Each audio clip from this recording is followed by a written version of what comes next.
أعوذ بالله من الشيطان اللعين الرجيم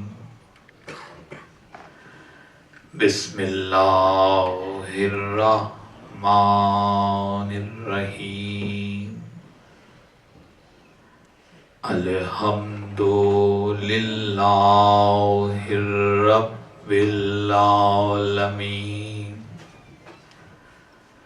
والصلاة والسلام على سيد أصل ما في الوجود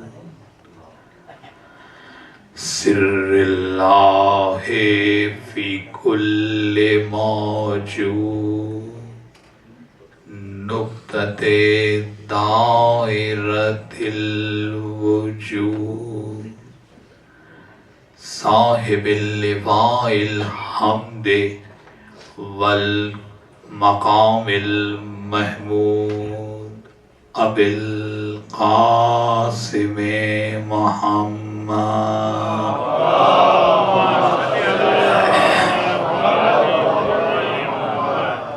وأهل بيته الطيبين الطاهرين المعصومين المظلومين أما بعد فقد قال سبحانه وتعالى في محكم كتابه المبين بسم الله الرحمن الرحيم إنا أعطيناك الكوثر فصل لربك وانحر إن شانئك هو الأبتر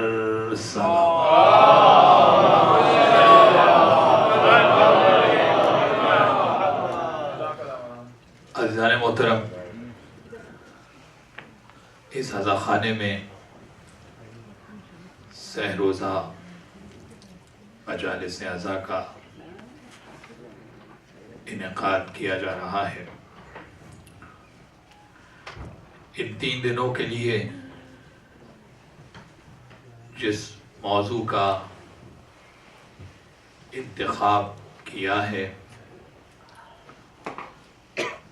وہ موضوع ہے عرفان فاطمہ۔ ذرا سے اس کی آواز بہتر کر دیں تھوڑی سی۔ اور اس موضوع کو آگے بڑھانے کے لیے سورہ مبارک کوثر کو سرنامہ کلام قرار دیا گیا ہے۔ سورہ الحمد کے بعد سب سے زیادہ پڑھا جانے والا سورہ ہے اور کل 3 آیتیں ہیں، لیکن عظمت میں سورہ بقرہ کے برابر ہے۔ ذرا سے بیدار ہو کے سنیں گے انشاءاللہ تو باتیں چلیں گی۔ پھر تو جو عددوں میں ہو کر سینکڑوں کے برابر آ جائے اسی کو فاطمہ کہتے ہیں۔ اور جب اسماء پہ جائیے تو صدیقہ، زکیہ، طاہرہ، راضیہ، مرضیہ، ام الحسن، ام الحسین، ام المحسن، ام السبتین، ام الائمہ، ام ابیہا، فخر مریم، فخر آسیہ، فخر حوا، بس نام لیتے چلے جائیں سانسیں کم ہیں زندگی کی، زہرا کی فضیلتیں زیادہ ہیں۔ لیکن عجیب بات یہ ہے، استدلال کو شروع کر رہا ہوں، قرآن میں جب نام لیا زہرا کا تو قرآن کی زبان میں فاطمہ کو کوثر کہتے ہیں۔ یعنی جب کوثر مجسم ہو کر اس دنیا میں ظہور کرے اسے فاطمہ کہا جاتا. لیکن فاطمہ نام نہیں ہے قرآن میں. کچھ توجہ ہے یا نہیں؟ اب اس کی دو دلیلیں. سوال تو ہے نا، تو وہ سوال جو بعد میں آئے گا کیوں نہ اس سوال کو شروع ہی میں حل کر لیا جائے کہ فاطمہ نام تو نہیں ہے قرآن میں. تو اب ایک جواب امام کا سنیے اور ایک جواب عالم ربانی کا سنیے تاکہ بات سمجھ میں آ جائے. امام نے کہا لو تدبروا فی ھذا القرآن لوجدوہ اننا مسمون فی ھذا القرآن.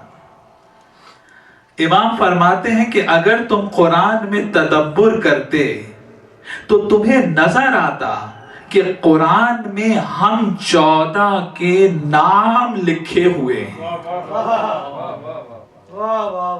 کچھ بیدار ہیں یا نہیں؟ اگر تم لو تدبروا فی ھذا القرآن لوجدوہ اننا مسمون فی ھذا القرآن. اگر تم قرآن میں تدبر کرتے تو تمہیں سمجھ میں آتا کہ قرآن میں ہمارے نام لکھے ہوئے ہیں. تو بھئی جو سوال آپ کے ذہنوں میں آ رہا ہے کیا وہ اس وقت راوی کے ذہنوں میں نہیں آ رہا ہوگا کہ فرزند رسول آپ نے کہا نام لکھے ہیں تو نام تو لکھے ہوئے نظر نہیں آ رہے.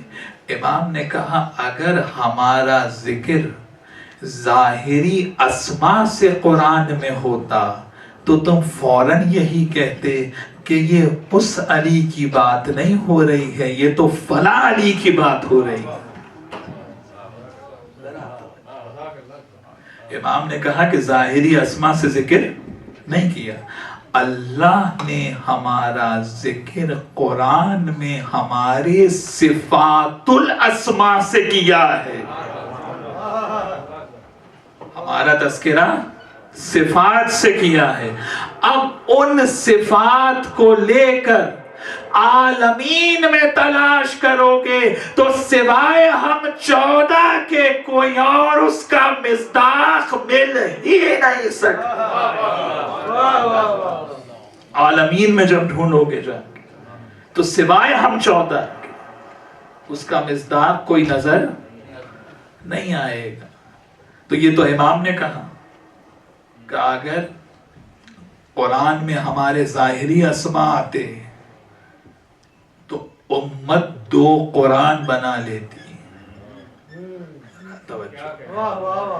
جو امت کو بچانے کے لیے اپنے فضائل کو چھپا لیں انہی کو تو آل محمد کہا جاتا. اور دوسرا جواب علامہ محمد باقر تہرانی. یہ کون ہے جناب؟ 1200 ہجری کے عالم بھی ہیں اور عارف بھی ہیں. ان کی کتاب خصائص الفاطمیہ، انہوں نے اپنی کتاب کے مقدمے میں ایک واقعہ لکھا ہے. واقعہ کیا ہے کہ ایک عیسائی عالم آیا ان سے بحث کرنے کے لیے کہ شہزادی مریم افضل ہیں یا بی بی فاطمہ افضل ہیں. توجہ ہے نا؟ اور دلیل اس نے کیا دی کہ دیکھیے آپ کا قرآن خود گواہ ہے اس بات پر کہ مریم افضل ہے فاطمہ سے. اور دلیل کیا ہے؟ کہ دلیل یہ ہے کہ آپ ہی کے قرآن میں کتنے مقامات پر بی بی مریم کا تو نام لیا ہے لیکن فاطمہ کا نام ایک مقام پر نہیں لیا.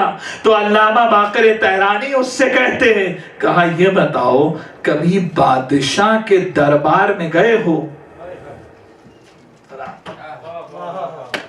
کبھی بادشاہ کے دربار میں گئے ہو؟ کہاں سرکار گیا ہوں. کیا تم نے دیکھا نہیں ہے بادشاہوں کے درباروں میں کنیزوں کے تو نام لیے جاتے ہیں، حرموں کے نام نہیں لیے جاتے.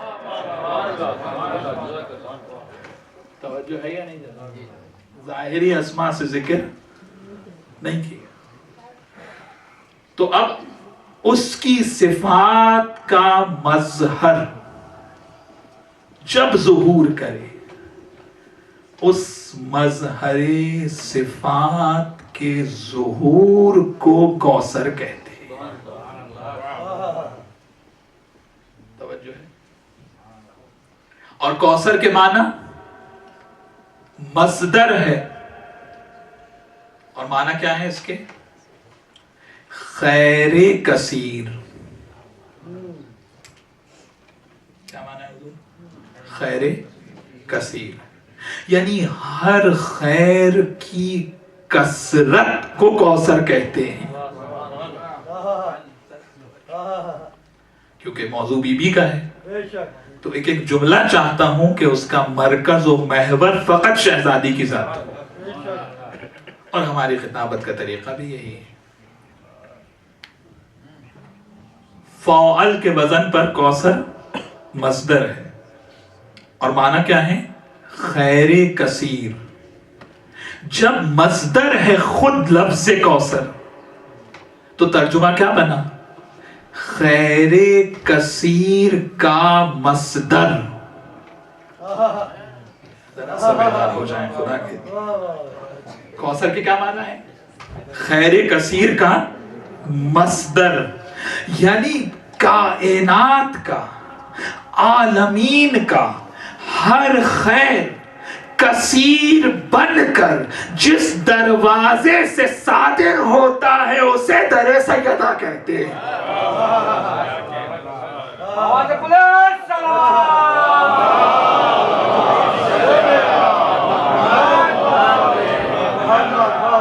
کائنات کا ہر خیر جہاں سے کثرت سے صادر ہوتا ہے، یعنی جائے صدور خیر الہی ہے فاطمہ، جائے ظہور خیر الہی. ہر خیر دنیا کا کہاں سے صادر ہوگا؟ اس کا مرکز کہاں ہے؟ اس کا محور کہاں ہے؟ اس کی ابتدا کہاں سے ہے؟ اس دروازے سے ہے یا نہیں ہے؟ اب اگر قرآن یہ کہے کہ رزق جو تمہیں مل رہا ہے یہ اس کی طرف سے خیر ہے، تو مرکز کہاں ہوا؟ محور کہاں ہوا؟ جائے صدور کہاں ہے؟ توجہ ہے یا نہیں؟ پریشان کیوں ہوتے ہیں یہ باتیں؟ یہ شرک نہیں ہے بابا، ان کی فضیلتوں سے اس کی توحید بچتی ہے، کیونکہ یہ 14 ہیں. جب یہ صفات رکھ کے 14 ہیں تو یہ کثیر ہوئے، وہ احد ہوا. ان کی کثرت صفات ہی تو دلیل بنی ہوئی ہے اس کی احدیت کے اوپر. تو ہر خیر جس دروازے سے نکلتا ہے وہ سیدہ کا دروازہ ہے. اب اگر حکمت الہی خیر ہے اور نبی سلیمان کو حکمت چاہیے تو کس دروازے سے ملے گی؟ پریشان ہو رہے کہاں سے ملے گی جناب؟ اگر نبوت خیر ہے اور کثرت کے ساتھ صادر ہوتی ہے اس دروازے سے تو انبیاء کو نبوتیں کہاں سے ملیں گی؟ جناب انبیاء کو کہاں سے ملیں گی نبوتیں؟ اب سبب سمجھ میں آیا کہ نماز کے لیے بعد میں جاتے تھے، سیدہ کے دروازے پہ پہلے جاتے تھے. نماز کے لیے بعد میں جاتے ہیں. اور لفظ کیا آیا تاریخ میں؟ کلما. عربی میں کلما اس وقت استعمال ہوتا ہے کہ کوئی ایسا موقع نہیں تھا کہ جب یہ فعل انجام نہیں ہوا.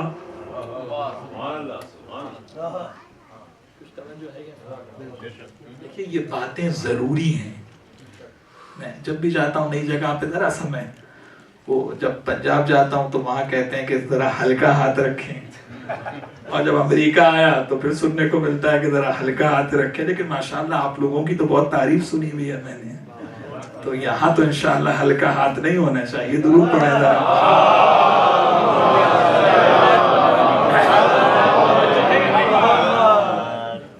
کثرت کے ساتھ صادر ہوتا ہے یہاں سے. اور لفظ کلما ہے روایت میں، کلما یخرج الی صلاۃ الغداء، جب بھی نماز کے لیے نبی جاتے تھے پہلے زہرا کے دروازے پہ جاتے، اس کے بعد مسجد میں جاتے. تو کوئی ایسا موقع تھا ہی نہیں کہ نبی مسجد چلا جائے اور زہرا کے دروازے پہ نہ جائے. تو ابتدا کہاں سے ہے؟ ابتدا زہرا کے دروازے سے ہے یا نہیں ہے؟ تو اب اعتراض کیوں کرتے ہو کہ مرکز کے اوپر امام بارگاہ ہوتا ہے اور برابر میں مسجد ہوتی ہے؟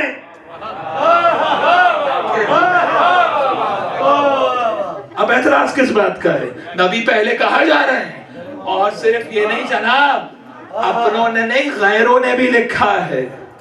بھائیوں کی کتابوں میں بھی تواتر سے روایت موجود ہے کہ پہلے سیدہ کے دروازے پہ جاتے، انما یرید اللہ لیذھب عنکم الرجس اہل البیت، اس کے بعد مسجد جاتے. تو نبی کیوں جا رہا ہے؟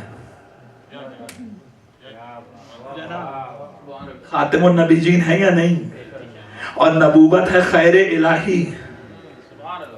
مرکز کہاں ہے؟ اب سمجھیے حدیث قصہ میں کیوں پڑھتے ہیں کہ رسالت کی کان ہے فاطمہ، رسالت کا مرکز ہے فاطمہ، کیونکہ وہ خیر اس دروازے سے صادر ہوتا ہے، شامل نہیں ہے اس خیر میں.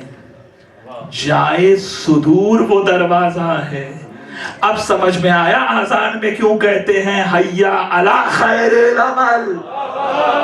یعنی نماز ہو ہی نہیں سکتی جب تک فاطمہ کی معرفت دل کے اندر نہ موجود صلاۃ ہے یا نہیں. اور یہی دلیل دی خود پیغمبر نے کہ جب تک ان کی معرفت نہیں ہے تو تشہد اور سلام کے درمیان کچھ پڑھیں یا نہ پڑھیں، اگر ان پہ درود نہ پڑھا جناب نماز ہوگی؟ جب تک ان پہ درود نہ ہو. 1 سیکنڈ کا درود ہے پوری نماز پہ غالب ہے. اور ایسا نہیں ہے کہ نماز ہو پر غلط ہو. یہ تو امام شافعی بھی کہہ رہے ہیں کہ اگر ان پہ درود نہیں تو نماز ہوتی ہی نہیں. اچھا کوئی اور نماز میں آ سکتا ہے؟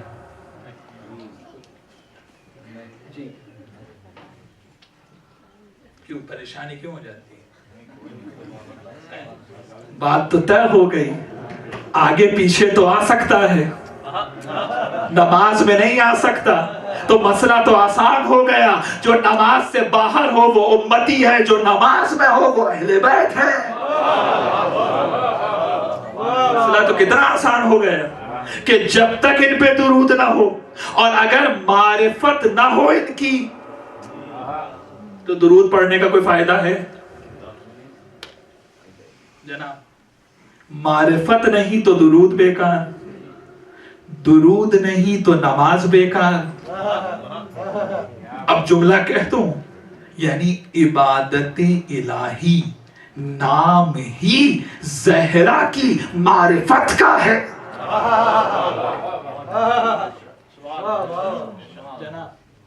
ان کی معرفت ہے نا، کیونکہ کثرت تو یہاں سے صادر ہوگی خیر کی. رسول پہلے زہرا کے دروازے پہ جاتے ہیں، پھر مصلی پہ جاتے ہیں. یعنی جو خیر کا مرکز ہے تو اب سمجھ میں آیا خالی بیٹی کی تعظیم نہیں ہے، خیر کثیر کی تعظیم ہے۔ جب زہرا آتی تھی تو رسول احترام کے لیے کھڑے ہو جاتے۔ اور کوئی اس غلط فہمی میں نہ رہے کہ صحابہ کے سامنے آ جاتی تھی بطول۔ علماء نے کثرت سے لکھا ہے وہ نور دائیں بائیں ہوتا تھا کہ کسی کی نگاہ نہیں پڑ سکتی، اور جب بھی رسول زہرا آتی رسول تعظیم کے لیے کھڑے ہو جاتے۔ یہ تو آپ سب نے سن رکھا ہے نا، کس کی تعظیم ہے؟ بیٹی کی تعظیم ہے۔ تو آج کوئی باپ کیوں نہیں کھڑا ہوتا؟ بابا سنت نہیں ہے، جو عمل کبھی کبھی کیا جائے وہ سنت ہوتا ہے، جو ہمیشہ کیا جائے وہ واجب ہوتا ہے۔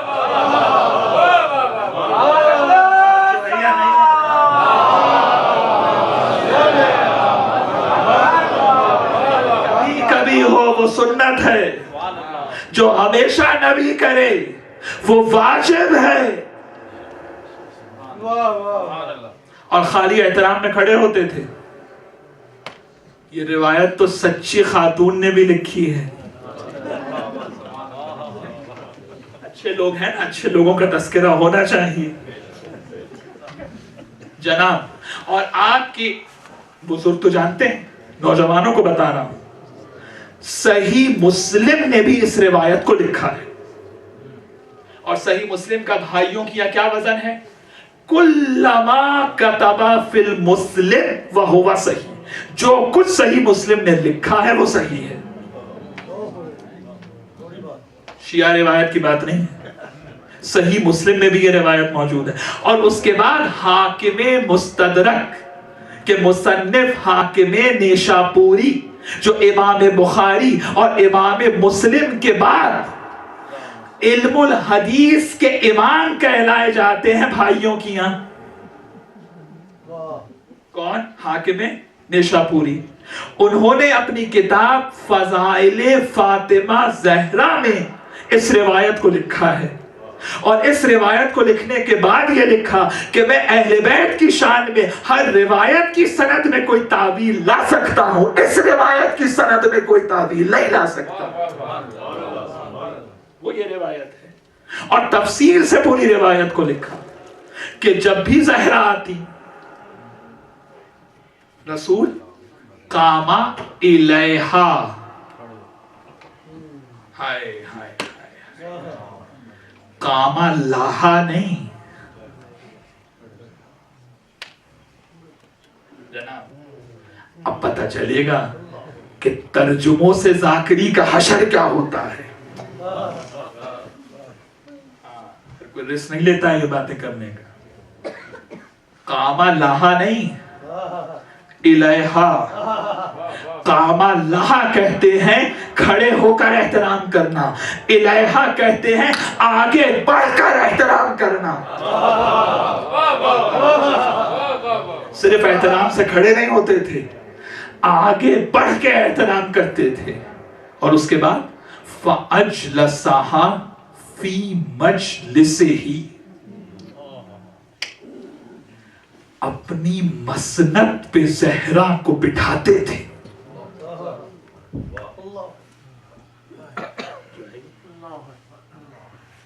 اپنی مسند کوئی کسی کے لیے کب چھوڑتا ہے جناب؟ اب یہاں تو مجھے نہ معلوم کہ کیا ہوتا ہوگا آپ کے ملک میں جناب ادھر، لیکن اپنی اگر ہے ہندوستان پاکستان میں کوئی صاحب وزیر ہو، مشیر ہو، بڑے عہدے پر ہوں، اب آپ ملنے گئے، آپ نے دیکھا کہ ایک شخص آیا تو وہ بیوروکریٹ صاحب اپنی کرسی چھوڑی اور ان کو اپنی کرسی پہ بٹھا لیا، تو آپ کیا سمجھیں گے؟ کہ معلوم یہ ہوتا ہے کہ اسے یہ عہدہ ملا ہی اس کی وجہ سے ہے۔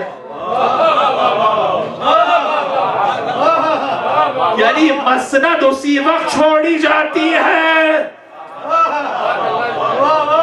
کہ جس کے سبب سے وہ عہدہ ملا ہو۔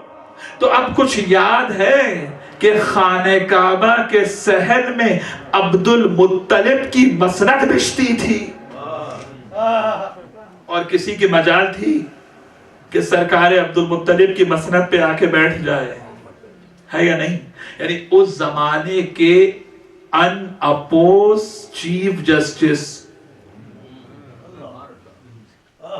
چلیے آپ کی زبان میں سمجھاؤں تو سمجھ آئے، یعنی پورے سال لوگ چاہے کسی مذہب کے ماننے والے ہوں انتظار کرتے تھے کہ سال ختم ہوگا، حج کا زمانہ آئے گا، عبد المطلب کی مسند عدالت بچھے گی، جائیں گے عبد المطلب سے فیصلہ کرائیں گے۔ بس عبد المطلب کی مسند بچھی ہوئی تھی، لوگ انتظار میں تھے کہ عبد المطلب آ کر اپنی مسند عدالت پہ بیٹھیں گے۔ اتنے میں 5 برس کا بچہ آیا اور آ کے سرکار عبد المطلب کی مسند پر بیٹھ گیا۔ بس کسی نے جب دیکھا ارے بڑے بڑے عبد المطلب کی مسند پہ بیٹھ نہیں سکتے، یہ 5 برس کا بچہ آ کے کیسے بیٹھ گیا؟ تو کسی نے کہا ارے اس بچے کو ہٹاؤ، یہ عبد المطلب کی مسند پہ بیٹھ گیا۔ بس اتنے میں سرکار عبد المطلب کے کان میں جب یہ جملہ گیا، کہنے لگے ارے کسے ہٹا رہے ہو؟ یہ مسند اسی کے سبب سے تو ملی ہے۔ تو اب جملہ لے لیجئے، جو مصطفیٰ کے لیے اپنی مسند کو چھوڑ دے وہ ہے عبد المطلب، اور مصطفیٰ اپنی مسند کو جس کے لیے چھوڑ دے اس کا نام ہے فاطمہ زہرا۔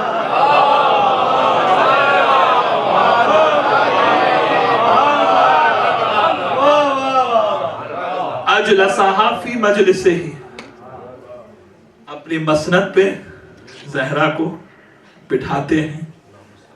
تو یہ اللہ اللہ ہو کر ان کی اتنی تعظیم کیوں بتا رہا ہے؟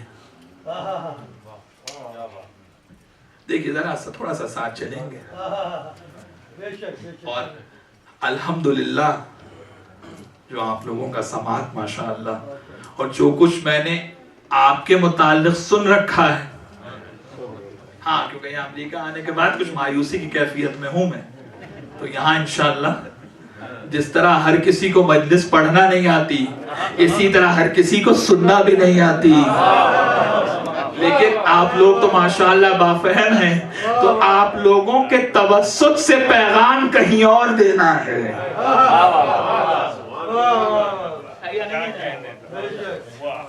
اللہ اللہ ہو کر ان کا احترام کیوں بتا رہا ہے؟ ان کی تعظیم کیوں بتا رہا ہے؟ کیونکہ اس کی جو عبادت کرنی ہے اس کے معیار کے مطابق وہ تو ان 14 نے کرنی ہے۔ اس کی عبادت اس کے معیار کے مطابق کون کرے گا؟ ہم اور آپ کریں گے۔ اور کتنی عبادت؟ اتنی عبادت جتنی عبادت سے وہ معبود کہلائے۔ دیکھیں کوئی ہو یا نہ ہو وہ عالم علی کل شے ہے۔ اصول کافی میں پورا چیپٹر موجود ہے، عالماً قبل ایجادہا، کہ وہ ہر شے کی خلقت سے پہلے ہر شے کا عالم تھا، قدیر ہے، لیکن معبود اس وقت کہلائے گا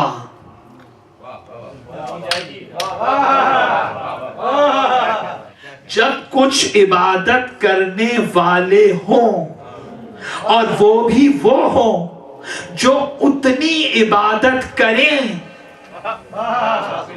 جو اس کے معبود ہونے کے لیے کافی ہو جائے،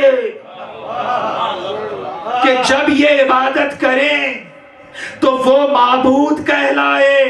تو وہ وہی ہو سکتے ہیں کہ جنہوں نے ملائکہ کو عبادت سکھائی۔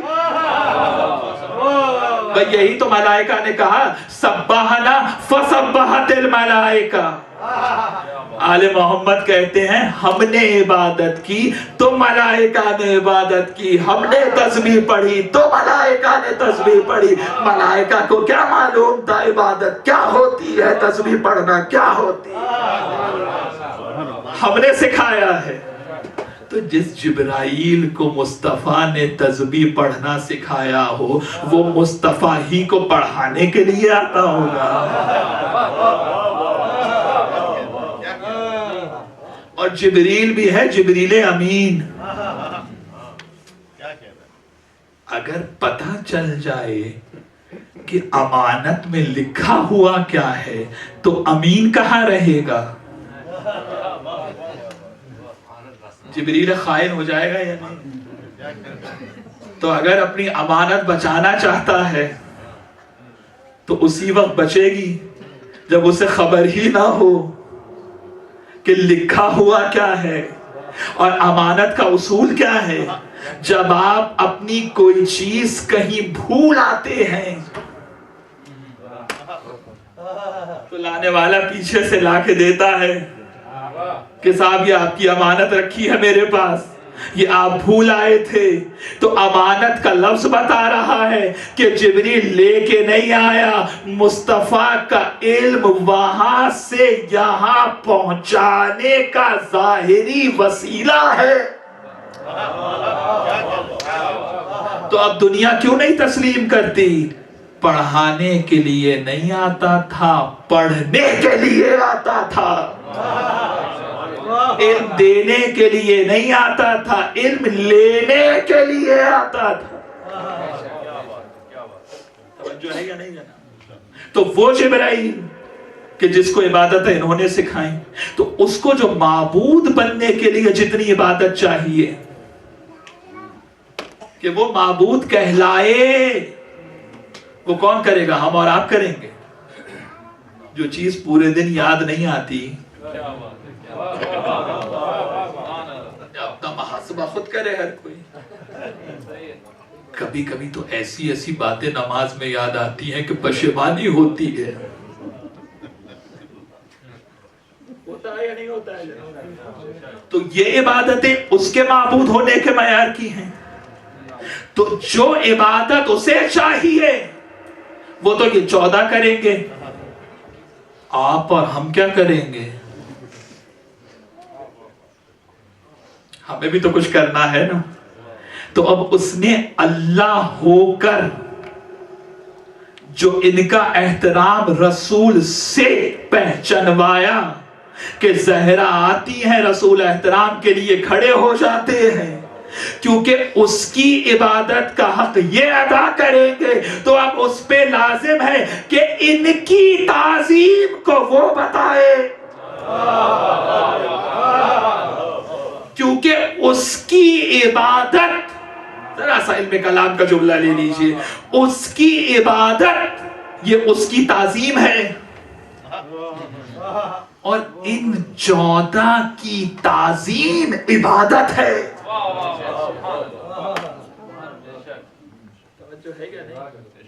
تو اب اس پر لازم کیا ٹھہرا کہ کیونکہ انہوں نے ان 14 نے اس کی عبادت کے حق کو ادا کیا ہے تو اب لازم یہ ہے کہ وہ ان کی تعظیم کو بتائے، اور صرف بتائے نہیں، حالت عبادت بھی ہو اور اعلان تعظیم آل محمد بھی ہو۔ یہی تو سبب تھا کہ رسول ہو سجدے میں اور پشت پہ آ جائے حسین۔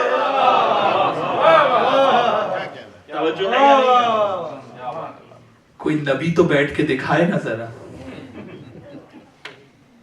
جی بیٹھے نا پشت رسالت پہ بیٹھے، اگر اسی وقت عہدہ نہ چھن جائے۔ اب مجھے دکھ ہوتا ہے کہ میں اپنوں کے منہ سے سنتا ہوں کہ جبریل نے آ کے کہا کہ سر نہ اٹھائیے۔ ارے ان کے معاملے میں جبریل کی حیثیت کیا ہے کہ آ جائے؟ جہاں نبوت امامت بلا فصل ہو. وہاں جبریل کا کیا کام ہے؟ تو حسین پشت پہ سوار ہیں یا نہیں؟ رسول نماز میں ہیں، سرکار حسین بیٹھے ہیں. سرکار حسین تو نماز نہیں پڑھ رہے نا. جس کا بیٹھنا عبادت سے بڑھ جائے اسی کو تو حسین کہتے ہیں. جس کا بیٹھنا عبادت سے بڑھ جائے. تو اب پشت پر ہیں حسین اور رسول ہے سجدے میں. تو ان کی تعظیم بتائی اللہ نے. توجہ ہے یا نہیں؟ کیوں بتا رہا ہے؟ کیونکہ ان 14 نے اس کی عبادت کرنی ہے، جبکہ اللہ نے خلق انہیں عبادت کے لیے نہیں کیا. پریشان کیوں ہو جاتے ہیں؟ آل محمد کو عبادت کے لیے خلق کیا ہے. ما خلقت الجن والانس الا لیعبدون. ہمیں اور آپ کو خلق کیا تھا عبادت کے لیے. جس مقصد کے لیے خلق کیا تھا اس مقصد کا جو حشر ہم 5 وقت کرتے ہیں، پھر بھی ناز کرتے ہیں کہ بغیر ان کے جنت مل جائے گی.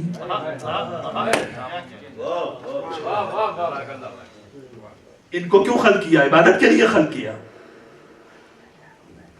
ہمیں خلق کیا عبادت کے لیے. کنتو کنزا مخفیا، میں چھپا ہوا خزانہ تھا، میں نے چاہا کہ پہچانا جاؤں تو میں نے ان 14 کے نور کو خلق کیا. آپ کو اور ہمیں خلق کیا عبادت کے لیے. ان 14 کو خلق کیا توحید کے تعارف کے لیے، توحید کے پیغام کے لیے نہیں. جو توحید کا پیغام پہنچائے اسے نبی کہتے ہیں. جو توحید کی معرفت کرائے اسے 14 معصومین کہتے ہیں. توحید کا پیغام نہیں. نبی توحید کا پیغام تو پہنچا سکتا ہے، توحید کی معرفت نہیں کرا سکتا. جو ہلکی سی تجلی دیکھ کے کوہ طور پہ بے ہوش ہو جائے وہ ان کی معرفت کرائے گا. تو اب توحید کی معرفت کون کرائیں گے؟ یہ 14. آپ کو اور ہمیں خلق کیا عبادت کے لیے، ان کو خلق کیا اپنی پہچان کے لیے. یعنی وہ بھی چاہتا ہے کہ میں پہچانا جاؤں. اور کیسے پہچانا جاؤں؟ ان کے وسیلے سے پہچانا جاؤں. اس کا معنی ہے ان 14 کو خالق نے خواہش میں خلق نہیں کیا ہے، طلب میں خلق کیا ہے.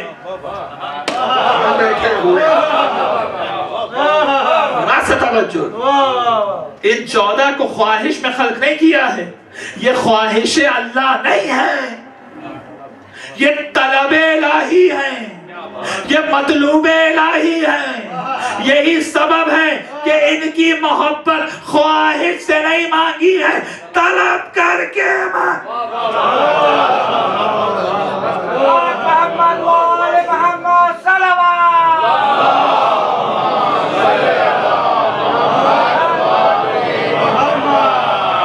یہ خواہش اللہ نہیں ہے، یہ مطلوب الہی ہے. یعنی اس کا کمال یہ تقاضا کرتا تھا کہ یہ 14 ہو اور ان سے اس کا تعارف ہو. توجہ ہے یا نہیں؟ تو بات تو طے ہو گئی. جتنا فرق عبادت کرنے میں اور اس کی توحید کا تعارف کرانے میں ہوتا ہے، اتنا فرق امتی میں اور اہل بیت میں ہوا کرتا ہے. اب آپ خود اندازہ لگا لیجئے کہ 2 رکعت نماز میں اور توحید کا عرفان بیان کرنے میں کیا فرق ہے. بس اتنا فرق امتی اور اہل بیت کے اندر ہے. تو ان کی معرفت، اور جب معرفت ہے تو کیونکہ اس نے خلق ہی طلب میں کیا اور ان معرفت کے اسباب کا مرکز سیدہ کو بنایا، کیونکہ خیر طلوع وہاں سے ہوگا۔ خیر کہاں سے طلوع ہوگا؟ یہاں سے طلوع ہوگا۔ تو اب جب ان 14 کو بنایا تو ان میں 13 مرد تھے،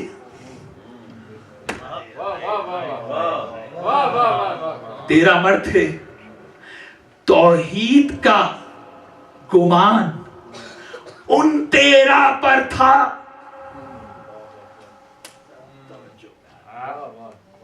جبریل نے کیا کہا؟ بابا یہ تو بہار میں بھی موجود ہے۔ رسول کیا کہہ رہے ہیں؟ جب اللہ نے ہمارے نور کو خلق کیا تو جبریل ہمیں خدا سمجھا اور جبریل نے ہمارے نور کو سجدہ کرنا چاہا، جس پر میرے بھائی نے پہلو سے کہا ہے یا نہیں ہے کہ کہو کہ میں اللہ کا ذلیل عبد ہوں اور میرا نام جبریل ہے۔ بس جیسے ہی معرفت کرائی تو جبریل نے سجدہ الہی انجام دیا۔ تو یہ 13 کے 13 مرد تھے، ان پر تھا توحید کا گمان۔ اب اللہ نے 14واں نور اس مستور کا خلق کیا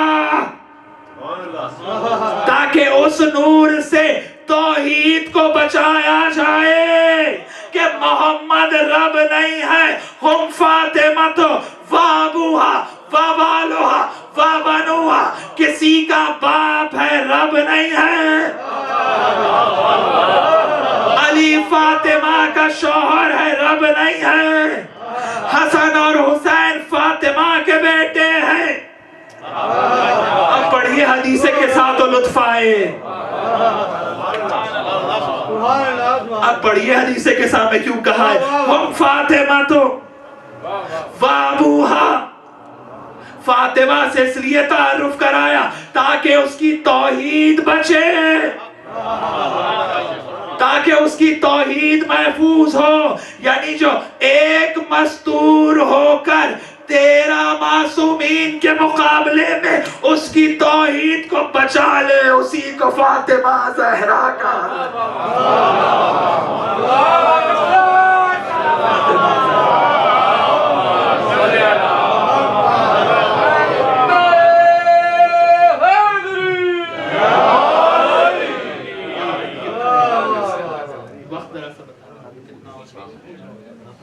کب شروع کیا؟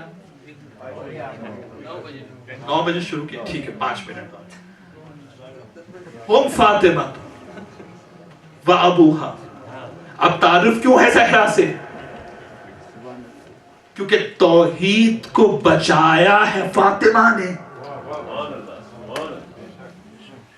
بچایا یا نہیں بچایا؟ یعنی ایک ہو کر۔ اب دیکھیے امام نے کیوں کہا کہ ہم تم پر حجت ہیں، فاطمہ ہم پر حجت ہے، کیوں کہا؟ کیونکہ جب فاطمہ کے وسیلے سے تعارف ہو تو جبھی تو مقصد تخلیق پورا ہوتا ہے۔ توجہ کریں بھائی، مقصد تخلیق عبادت، اور عبادت اس کی رضا کے لیے۔ جی کچھ توجہ ہے؟ نماز کیوں پڑھ رہے ہیں؟ وہ راضی ہو جائے۔ روزہ کیوں رکھتے ہیں؟ وہ راضی ہو جائے۔ حج پہ کیوں جاتے ہیں؟ وہ راضی ہو جائے۔ سچ کیوں بولتے ہیں؟ وہ راضی ہو جائے۔ پوری زندگی یہ خواہش ہے کہ بس وہ راضی ہو۔ خالی آپ کی خواہش؟ انبیاء کی خواہش ہے۔ موسیٰ نے کہا نا اجل تو الیک رب لترضا، مالک ہر کام میں اس لیے جلدی جلدی اجلت دکھاتا ہوں تاکہ تو راضی ہو جائے۔ سلیمان کیا کہہ رہے ہیں؟ ان اعملا صالحا ترضا ہو، مالک ایسا ورد تو بتا دے کہ میں وہ ورد کروں تو راضی ہو جائے۔ یعنی نبی ہو کے ورد پوچھ رہے ہیں۔ تو ہر کسی کی خواہش ہے نا کہ رب راضی ہو، توجہ ہے کہ نہیں؟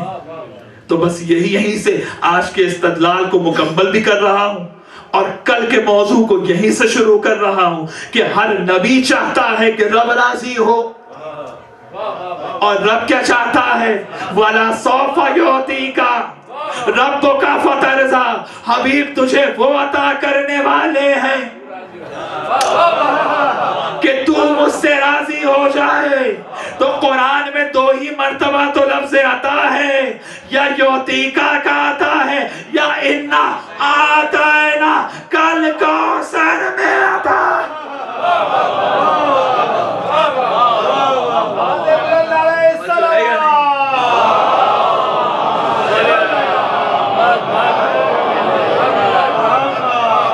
ہر نبی کی رضا رکی ہوئی ہے رضا الہی پر، اور رضا الہی ٹکی ہوئی ہے رضا مصطفیٰ پر۔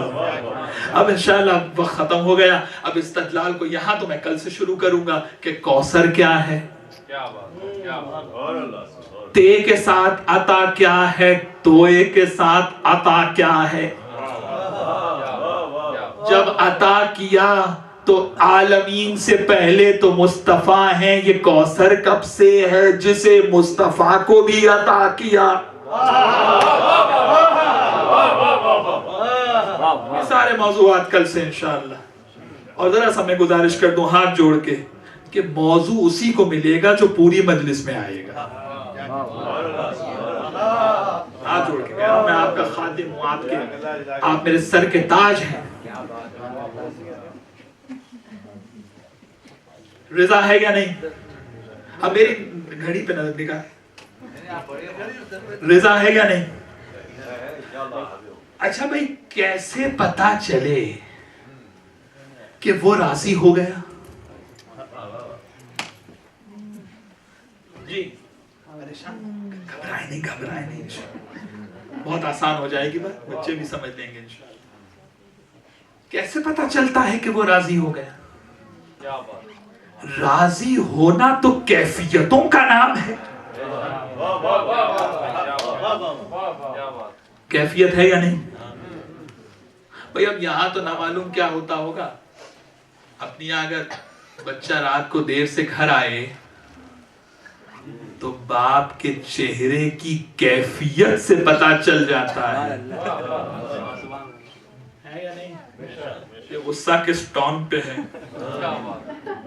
کیفیت سے پتا چلتا ہے نا۔ اگر وہ کیفیت طاری نہ ہو باپ کے چہرے پر تو کیسے پتا چلے؟ ادھر ماں کے چہرے پہ جلال آیا، اولاد کو پتا چل گیا کہ ماں آج غصے میں ہے، جلال کی کیفیت میں ہے۔ یعنی جب تک کیفیت نہ ہو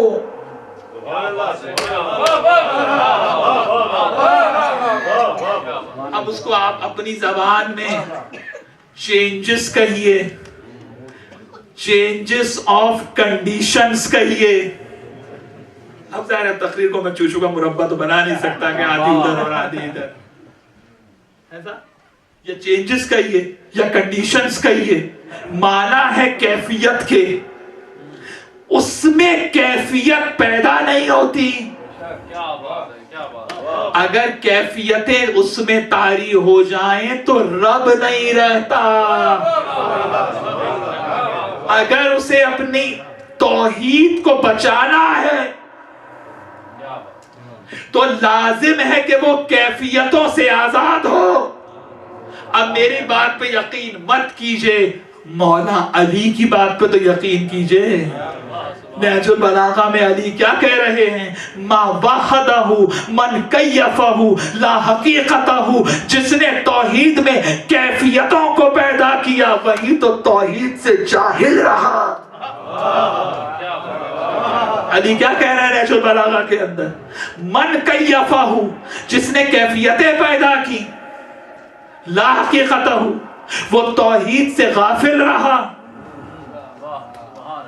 راضی ہونا ہے کیفیت، ناراض ہونا ہے کیفیت.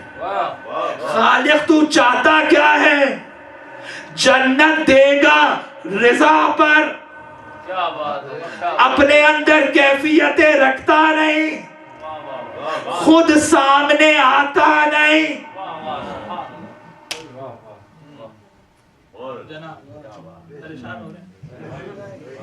اب کیسے پتا چلے؟ چلیے اپنی یہاں تو نہیں کہہ سکتے، یہاں تو کہہ سکتے ہیں. صرف ٹائٹل لگانے سے تو نہیں پتا چلے گا. وہاں تو ہمیں نہیں پڑھنے دیتے، یہاں تو کہہ سکتے ہیں. کیسے پتا چلے؟ اب اس میں کیفیتیں ہیں نہیں، اور جنت رکی ہوئی ہے اس کی رضا پر. تو کوئی تو ایسا طریقہ ہو کہ اس کی کیفیت کا پتا چلے. تو اسی لیے ان کو طلب میں خلق کیا. میں اپنے اندر کیفیتیں پیدا نہیں کروں گا، کچھ ایسے بناؤں گا کہ جن کے اندر کیفیتیں ہوں گی، دیکھا انہیں جائے گا، مانا مجھے جائے گا. اب سمجھیے رسول نے کیوں کہا تھا. کوئی روا روی کی بات نہیں ہے کہ بس پڑھ کے گزر گئے، چلو جی آل محمد چلو جی کا نام نہیں ہے، آل محمد سمجھنے کا نام ہے. اب سمجھیے رسول نے کیوں کہا تھا ان اللہ یرضا لرضائے فاطمہ. اللہ راضی ہی اس سے ہوتا ہے جس سے فاطمہ راضی.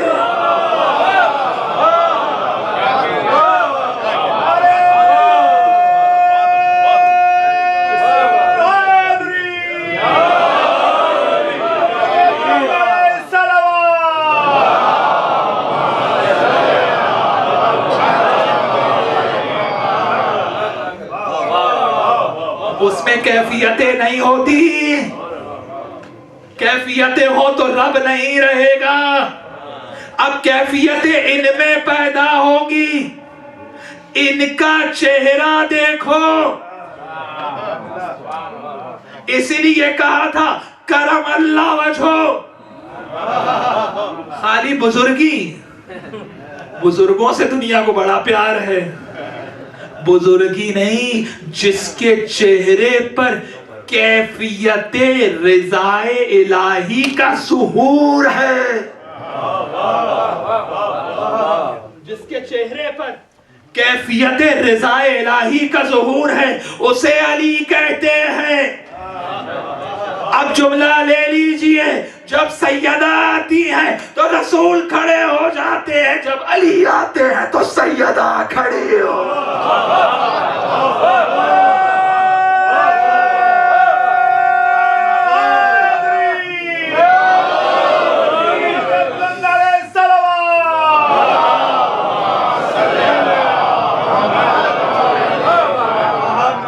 اب مجھے نہیں پتا کہ دنیا بی بی کی کیا تعریف کرے گی، لیکن علم العرفان میں، اور یہ آپ کو ذاکری کے کوئی ٹوٹ کے نہیں سنا رہا ہوں، حوزہ علمیہ کے درس خارج کی پوری قوت کے ساتھ بول رہا ہوں، یاد رکھیے گا. علم العرفان میں زہرا کی کیا تعریف ہے؟ مظہر رضا اللہ و مظہر غضب اللہ. اللہ کی رضا کے پیکر کو فاطمہ کہتے ہیں، جس کی ناراضگی کے ظہور کے غضب کو.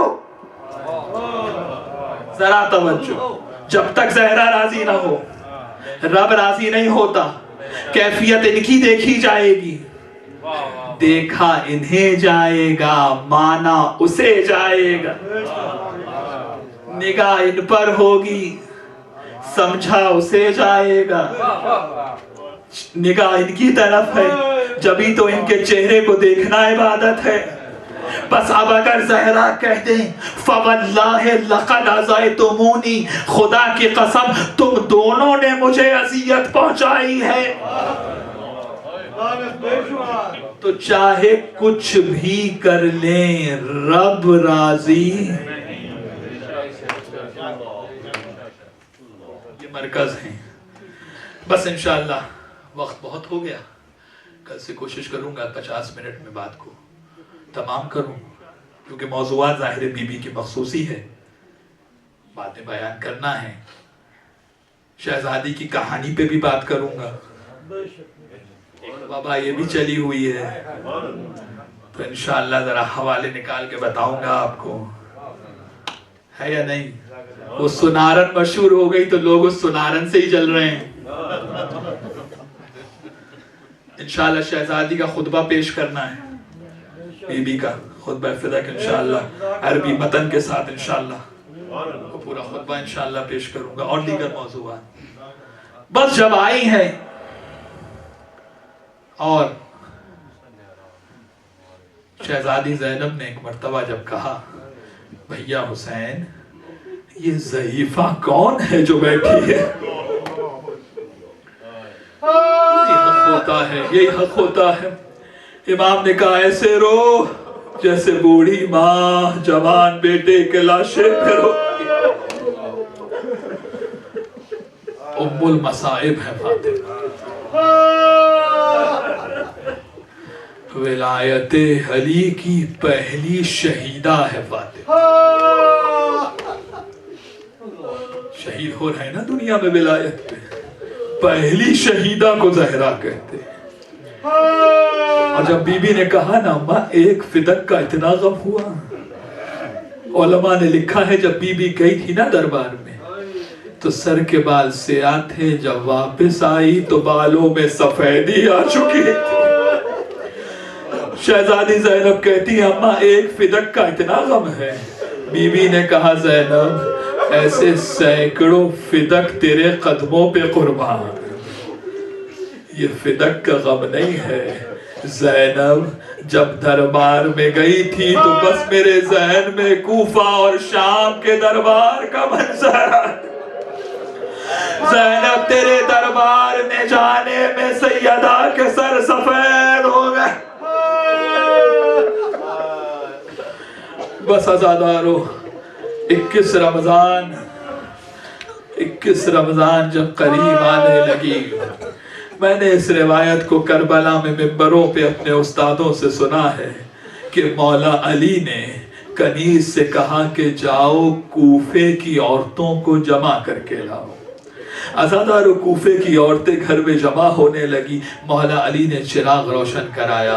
ایک چراغ روشن ہوا، 2 چراغ روشن ہوئے، چراغ پہ چراغ علی روشن کراتے جا رہے ہیں. جب دن جیسی روشنی ہو گئی تو ایک مرتبہ کنیز سے کہا میری بیٹی زینب کو تو بلا کے لانا. اور جب شہزادی زینب آ گئی تو ایک مرتبہ مولا نے کہا ارے کوفے کی عورتوں اس کو پہچانتی ہو نا، یہ میری بیٹی زینب ہے. کل جب اسی کوفے میں قیدی بن کر آئے تو زینب کو پہچان لے. اور عزادارو جب قافلہ پہنچا اور علی کی بیٹی نے ایک مرتبہ کہا سید سجاد سے بیٹا سجاد زینب کلام کرنا چاہتی ہے تاکہ دنیا کو معلوم تو ہو. علی کی بیٹی دربار میں آ گئی.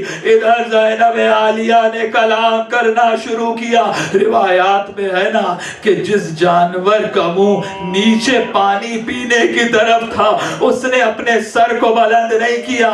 کہیں گلے میں جو گھنٹی ہے نا اس کی آواز سے شہزادی کے سخن میں تعطل نہ پیدا ہو جائے. جانور جس کی معرفت رکھتے ہیں. بس عزادارو جیسے ہی بی بی نے کلام شروع کیا مولا علی کا وہ نابینا صحابی جس کی ایک آنکھ جمل میں ضائع ہوئی، ایک آنکھ صفین میں ضائع ہوئی، جب اس نے یہ سنا نا تو کہنے لگا ارے مولا علی نعوذ باللہ غلط بیانی تو نہیں کر سکتے. علی نے کہا تھا کہ اب محشر میں میری آواز سنو گے. آج علی کی آواز کہاں سے آ رہی؟ آج مولا علی کی آواز کہاں سے آ رہی ہے؟ قریبی اس کی بچی کھڑی تھی، کہتی ہے بابا میں دیکھ کر آتی ہوں۔ اب جو بچی آئی نا، کہنے لگی بابا مرد نہیں ہے، ایک مستور ہے جو کلام کر رہی، چہرے کو بالوں سے چھپایا ہوا ہے۔ ایک مرتبہ وہ کہتا ہے مولا کا صحابی کہ مجھے اس مستور کے پاس لے چل۔ جیسے ہی زینب عالیہ کی سواری کے قریب آیا، کہتا ہے بی بی علی سے تمہارا کیا رشتہ ہے؟ علی سے تمہاری کیا رشتہ داری ہے؟ کیا میرے مولا کی شاگردہ رہی ہو؟ کیا میرے مولا سے تم نے فن خطابت سیکھا ہے؟ بس ایک مرتبہ شہزادی کہتی ہے ارے میرے بابا کے صحابی مجھے پہچان ہی گیا ہے، تو سن لے انا زینب بنت علی، ارے میں علی کی بیٹی زینب۔ ازادارو جیسے ہی زینب کا نام آیا، مولا کا وہ صحابی زمین پر بیٹھا، سر میں خاک ڈالے، اور ایک مرتبہ کہتا ہے مولا میں بڑا حیران ہوتا تھا جب آپ سے کہتا تھا سب کو آنکھیں دلاتے ہو، مجھے آنکھیں نہیں دلاتے۔ مولا سب کو بینائی دلاتے ہو، مجھے بینائی نہیں دلاتے۔ تو مولا آپ ہمیشہ یہ کہتے تھے ارے تجھے بینائی نہیں دلانی، اگر تجھے آنکھیں دے دینا تو ایک وقت آئے گا کہ تو کہے گا کاش مجھے آنکھیں نہ ملی ہوتی۔ مولا میں سوچتا تھا کہ ایسا بھی کوئی وقت ہو سکتا ہے کہ انسان اتنی بڑی نعمت کے لیے کہے کہ کاش مجھے نہ ملی ہوتی۔ مولا آج یقین آ گیا، آپ کی مصلحت بھی تھی، خالق کا کرم بھی تھا کہ مجھے بینائی نہیں ملی۔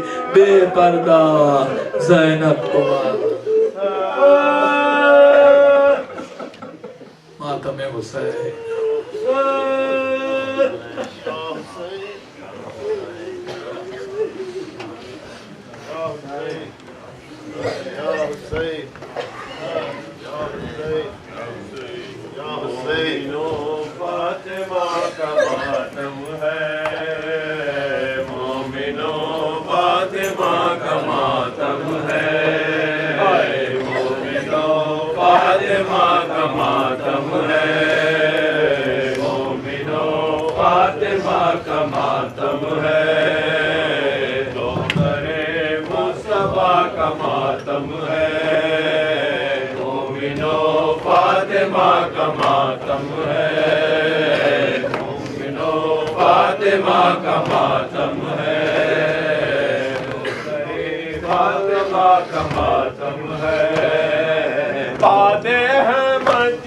ستایا گیا، باد احمد جسے ستایا گیا، باد احمد جسے ستایا گیا، باد احمد جسے ستایا گیا، آج اس غمزدہ کا ماتم ہے، مومنو فاطمہ کا ماتم ہے، مومنو فاطمہ کا ماتم ہے،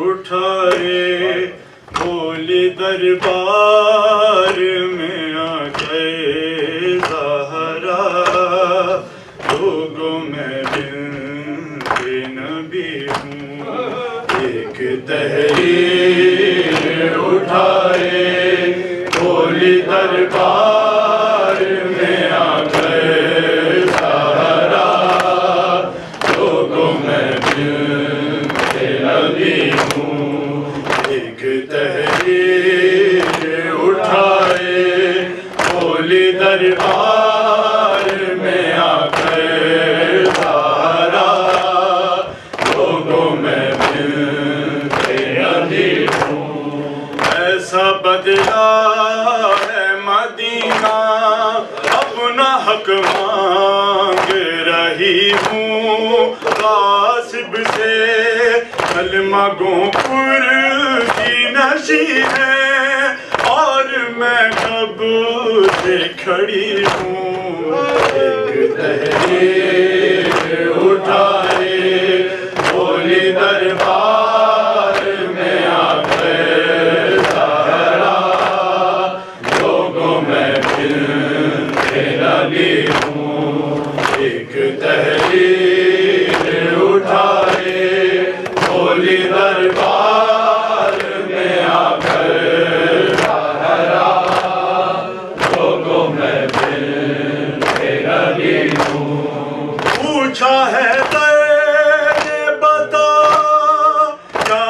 مسجد میں ہوا تو کہ بس اتنا کہا کبھی دیواروں کو تھاما کبھی میں باغ پہ بیٹھی ہوں تھک کر کبھی بیٹوں نے سنبھالا کبھی رستے میں گری ہوں تحریر اٹھائے بولی دربار میں آ کر سہارا لوگوں میں بنتے نبی ہوں ایک تحریر اٹھائے بولی دربار میں آ کر سہارا لوگوں میں بنتے نبی ہوں